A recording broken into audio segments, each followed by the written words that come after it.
এই যে মই জুবিনৰ পডকাষ্টটো কৰিলোঁ, এই জুবিনৰ পডকাষ্টটোত 3 মিলিয়নতকৈ বেছি ভিউ হৈ আহিছে আৰু এই পডকাষ্টটোত আমি $2,909 লাভ কৰিছোঁ।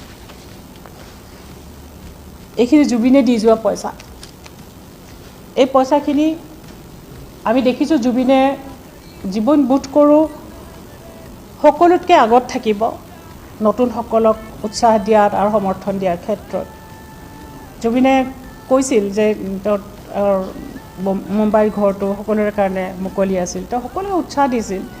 গতিকে এই পইচাখিনি আমি আধাৰশিলাত 20 বছৰৰ কাৰণে এটা ফিক্সড ডিপজিট কৰি থ'ম আৰু সেইখিনিৰে আমি যিখিনি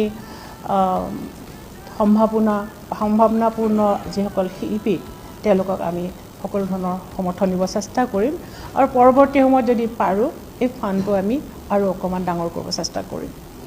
এইটো জুবিনক লৈ আমাৰ প্ৰথম